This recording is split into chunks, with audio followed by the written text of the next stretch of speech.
വളരെ എളുപ്പത്തിൽ നല്ലൊരു ചിക്കൻ ഫ്രൈ എങ്ങനെ തയ്യാറാക്കാം എന്നാണ് നമ്മൾ നോക്കാൻ പോകുന്നത്. ഫ്രൈ തയ്യാറാക്കുന്നതിന് 1.5 കിലോ മീറ്റാണ് എടുത്തിരിക്കുന്നത്. ഇനി നമുക്ക് ഈ മീറ്റ് ഒന്ന് കഴുകി വൃത്തിയാക്കാം. അതിനായിട്ട് മഞ്ഞൾപ്പൊടി, ഉപ്പ്, വിനാഗിരി ഇത് ചേർത്ത് നന്നായിട്ട് പുരട്ടി 1 മണിക്കൂർ വെക്കുക. അതിനുശേഷം നല്ലപോലെ കഴുകി വൃത്തിയാക്കി എടുക്കുക. ഇതേപോലെ ചെയ്യുമ്പോൾ ചിക്കൻ്റെ രക്തവും പോകും. ചിക്കനിലുള്ള ഒരു ചെറിയ സ്മെല്ലുണ്ട്, അപ്പോൾ ആ ഒരു സ്മെല്ലും മാറിക്കിട്ടും. ചിക്കൻ ഫ്രൈ ഉണ്ടാക്കുന്നതിന് ഒരു മസാല തയ്യാറാക്കാം. അതിനായിട്ട് വറ്റൽമുളക്, മല്ലി, ജീരകം, ഗ്രാമ്പു, ഏലക്ക, ജാതിപത്രി, കുരുമുളക്, ബേ ലീഫ്, കറുവപ്പട്ട ഇത്രയും നമുക്ക് ഒരു ചട്ടിക്കകത്തിട്ട് വറുത്തതിന് ശേഷം പൊടിച്ച് എടുക്കാവുന്നതാണ്.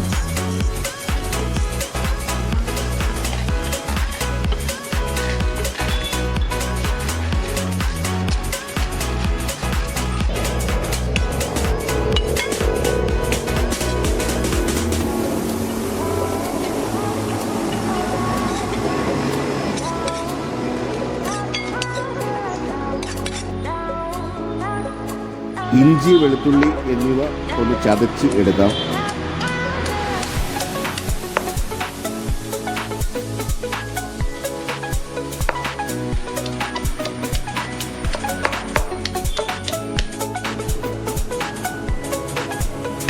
ഇനി ചിക്കൻ ഒന്ന് മാരിനേറ്റ് ചെയ്യാം. കഴുകി വൃത്തിയാക്കി വെച്ചിരിക്കുന്ന ചിക്കൻ അതിനകത്തേക്ക് മഞ്ഞൾപ്പൊടി, മുളക് പൊടി, ഉപ്പ്, നാരങ്ങ നീര് ഇത്രയും ചേർത്ത് നന്നായിട്ട് പുരട്ടി 1 മണിക്കൂർ നമുക്ക് മാറ്റി വെക്കാം.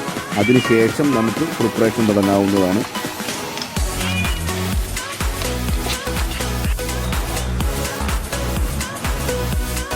ഒരു ഉരുളി അടുപ്പത്തേക്ക് വെച്ച് അതിനകത്തേക്ക് കുക്കിംഗ് ഓയിൽ ഒഴിച്ചു കൊടുക്കാം. ഓയിൽ തിളച്ച് വരുമ്പോൾ നമുക്ക് അരിഞ്ഞു വെച്ചിരിക്കുന്ന സവാള ഇട്ട് കൊടുക്കാം.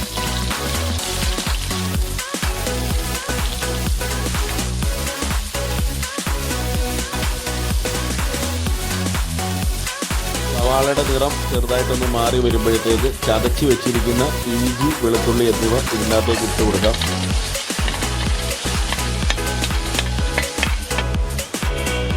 ഇനി ഇതിൻ്റെ അകത്തേക്ക് കുറച്ച് കറിവേപ്പില ചേർത്ത് കൊടുക്കാം.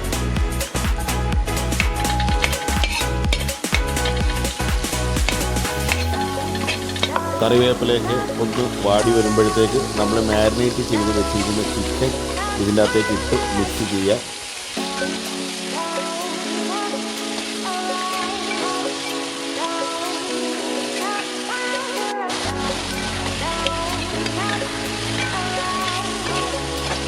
ചിക്കൻ മൂടി വെച്ച് ഒരു 10 മിനിറ്റ് ഒരു മീഡിയം ടു ലോ ഫ്ലെയിമിൽ കുക്ക് ചെയ്യുക. അന്നേരം ചിക്കൻ വെന്ത് കിട്ടും. ചിക്കനിൽ നിന്നുള്ള വെള്ളമൊക്കെ ഇറങ്ങി തന്നെ ചിക്കൻ വെന്ത് കിട്ടും.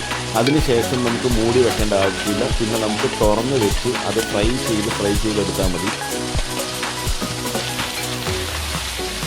ചിക്കനിൽ നിന്ന് ഇറങ്ങിയ വെള്ളമൊക്കെ വറ്റിപ്പോയിട്ടുണ്ട്. ഇപ്പം നമ്മൾ ഒഴിച്ചു കൊടുത്ത കുക്കിംഗ് ഓയിൽ കിടന്ന് ചിക്കൻ ഫ്രൈ ആയിക്കൊണ്ടിരിക്കുകയാണ്.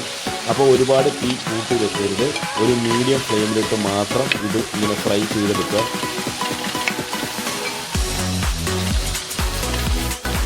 ഇനി നമുക്ക് ചിക്കൻ്റെ അകത്തേക്ക് നേരത്തെ നമ്മൾ പൊടിച്ച് വെച്ചിരുന്ന മസാല, വറുത്ത് പൊടിച്ച മസാല ഇതിനകത്തേക്ക് ഇട്ട് കൊടുക്കാം.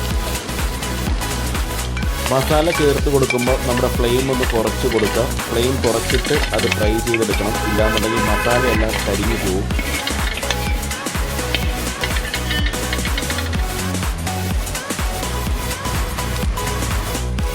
ഇനി ഇതിൻ്റെ അകത്തേക്ക് സോയാ സോസ് ചേർത്ത് കൊടുക്കുക. സോയാ സോസ് ചേർത്ത് കൊടുത്തതിന് ശേഷം നന്നായിട്ട് ഇളക്കി യോജിപ്പിക്കുക.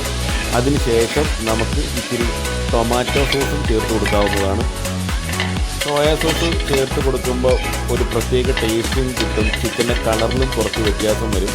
അതേപോലെ നമ്മൾ ടൊമാറ്റോ സോസ് ചേർത്ത് കൊടുക്കുമ്പോഴും അതും ഒരു പ്രത്യേക ടേസ്റ്റുമാണ്. ഒരു ചെറിയ പുളിയും നമുക്ക് കിട്ടും. സോസിലൊക്കെ ഇട്ട് നന്നായിട്ട് മിക്സ് ചെയ്തതിന് ശേഷം ഒരു 2 മിനിറ്റ് കഴിയുമ്പോൾ നമുക്ക് പച്ചമുളകും കരിവേപ്പിലയും ഇതിൻ്റെ അകത്തേക്ക് ചേർത്ത് കൊടുക്കാം.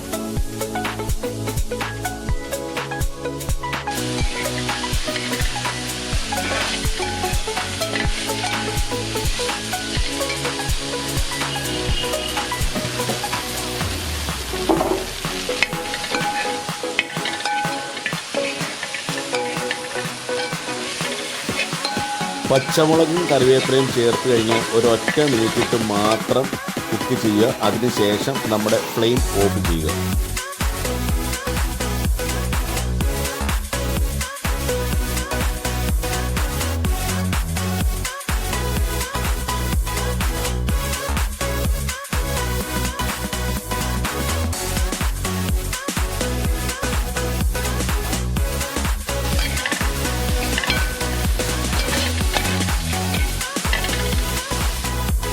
നമ്മുടെ അതീവ രുചിയുള്ള നല്ല സ്വയംഭൻ ചിക്കൻ ഫ്രൈ റെഡി ആയിട്ടുണ്ട്. ഇത് ചൂടോട് കൂടെ തന്നെ കഴിക്കുക. ആ ചൂടോട് കൂടി കഴിക്കുമ്പോഴാണ് അതിൻ്റെ ഒരു അസാധ്യ ടേസ്റ്റും. വീഡിയോ ഇഷ്ടപ്പെട്ടെങ്കിൽ ലൈക്ക്, ഷെയർ, കമൻറ്റ് എന്നിവ ചെയ്യുക. ഞങ്ങളുടെ ചാനൽ ഇതുവരെ സബ്സ്ക്രൈബ് ചെയ്യാത്തവർ സബ്സ്ക്രൈബ് ചെയ്യുക. ഇനി മറ്റൊരു വീഡിയോയുമായി കണ്ടുമുട്ടാം. അതുവരെ എല്ലാവർക്കും നന്ദി, നമസ്കാരം.